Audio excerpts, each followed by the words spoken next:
Hello guys and welcome back to my channel. As you can tell by the title, I am going to be talking a little bit about M. Night Shyamalan's new film Trap, things that I noticed, the mise-en-scene, and kind of just breaking it down a little bit. This film is the latest film from the iconic director M. Night Shyamalan.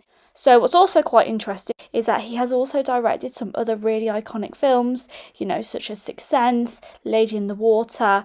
Interestingly enough, to add to that, is we've also recently seen his daughter take a hand at directing when we've watched things like The Watchers. The Watchers is also shown, so foreshadowed within the official trailer for Trap, which I think is quite clever. So the plot of this film follows Josh Hartnett's character, who is called Cooper, and his daughter Riley. This film follows the father and the daughter going to a concert. The concert is called Lady Raven. The actress who is playing Lady Raven is actually in real life related to M. Night Shyamalan. Did sing all these songs, practiced these songs, and made these songs for the film. So that's something to note. It's also interesting as well because M. Night Shyamalan did actually make a cameo within this film. What Riley and Cooper don't know, but they later find out, is that this concert has been put on to trap a serial killer called the Butcher. This serial killer actually is Cooper, Josh Hartnett's character. This is revealed in the trailer. It's also revealed quite early on within the film. A big proportion of this film is following Josh Hartnett's character's response to the fact that the FBI are trying to trap him. And throughout the film, he dodges this kind of entrapment constantly, whilst his daughter Riley is just enjoying the concert. And to be quite honest, she's quite unaware of it for a lot of it. At points, she does make comments about the dad acting strange, but that's really it. The character of Cooper is really well portrayed. There's a lot of depth to that character. He's a flawed character, but there is a lot of depth there. I also really like the character of Riley.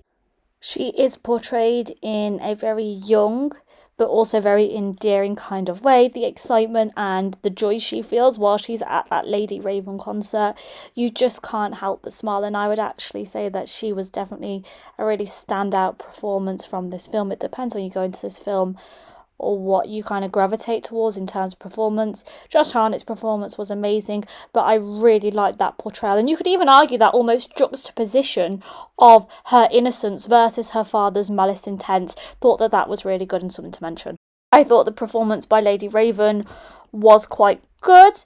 I don't necessarily know if we needed that whole film to have as much attention at the concert as it did. A lot of the film was set in the concert, and because of that we did hear a lot of Lady Raven's performances, which was cool, but the kind of music it wasn't music to my taste. It was very kind of generic pop sort of music, so it isn't the music that I personally would like to listen to in general. The character, Josh Hartnett's character Cooper, it looks like he is going to get trapped by the FBI. I also liked in the start of the film when it was introducing the characters is that it foreshadowed this idea of entrapment, so I did quite like the foreshadowing there. So towards the middle to end of the film, Riley and her dad Cooper end up almost sort of entrapping Lady Raven. This is Josh Hartnett's character. Again, Riley's completely unaware of this. And what happens is they end up going back to his house, and Lady Raven becomes entwined within the story and within finding out who Josh Hartnett's character is. So that happens. I like the film. I'm also trying to be mindful to not give too many spoilers away in case some people don't like spoilers. I didn't like the twist. I didn't think the twist was as dramatic as things M. Night Shyamalan has done.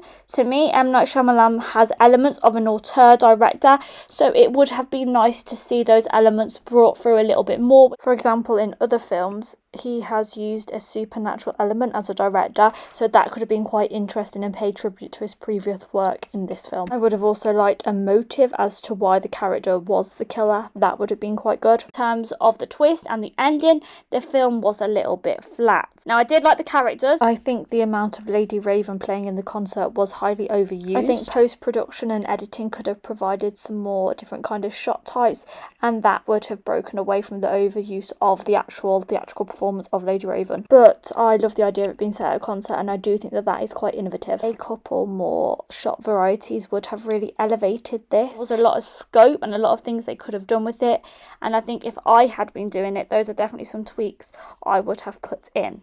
My overall thoughts on this film: I don't think it is one of M. Night Shyamalan's most amazing films. I don't necessarily think I would say pay the cinema price to go and watch it. It's not reminiscent of M. Night Shyamalan's style or his twists. It's just a mediocre film. You wouldn't necessarily know it was M. Night Shyamalan. I would say the film does pick up towards the middle to end. That is where we do get the film being a lot more fast-paced and there's a lot more intensity. So I would say the redeeming part of the film, in my opinion, is towards the middle and end. The tone, the atmosphere, the mise-en-scene and the whole mood changes and shifts. The mood in the film shifts in terms of the tone once we leave the concert venue. It feels like we need this tonal shift before we leave the concert venue. The film did use the surroundings really well and captured the mise-en-scene of that location through capturing the small details, so that was really good.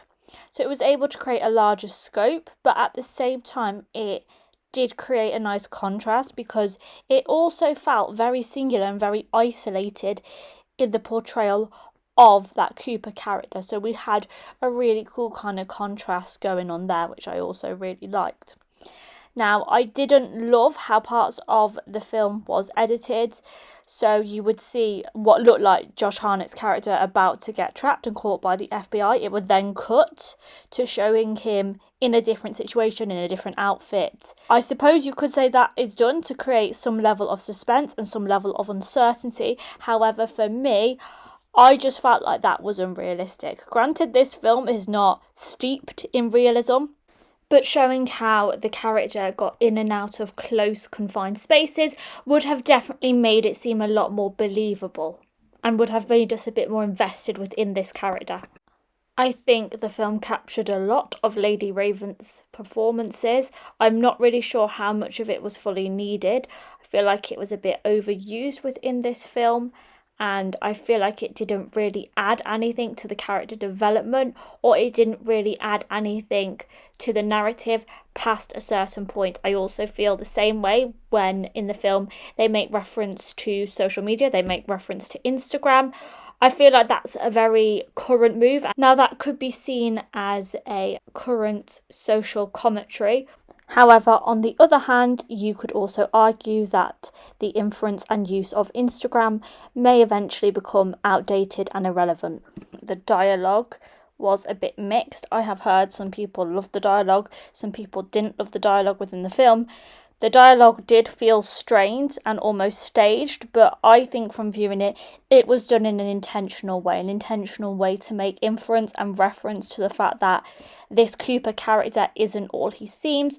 So I think it was intentionally done to look and to feel staged, to create that kind of uncertainty, that disconnect, and allude to Josh Hartnett's character being a bit maybe dodgy. I think there was a lot of scope and a lot of things they could have done with it. My overall thoughts on this film: I don't think it is one of M. Night Shyamalan's most amazing films. I don't necessarily think I would say pay the cinema price to go and watch it, would be my honest opinion. It's not reminiscent of M. Night Shyamalan's style or his twists. It's just a mediocre film. You wouldn't necessarily know it was M. Night Shyamalan unless you knew it was M. Night Shyamalan. There's nothing distinctive about his style within this film, but it was an okay film. And like with any film, there were things I liked about it, and there were also things that I didn't particularly like about it. Let me know in the comments what you thought about this film. If you've seen this film, are you going to see this film? Thank you for watching. Hopefully you have enjoyed this video. Let me know if there's any other reviews you want me to do in particular, and I will speak to you all in my next video. So until then, goodbye guys.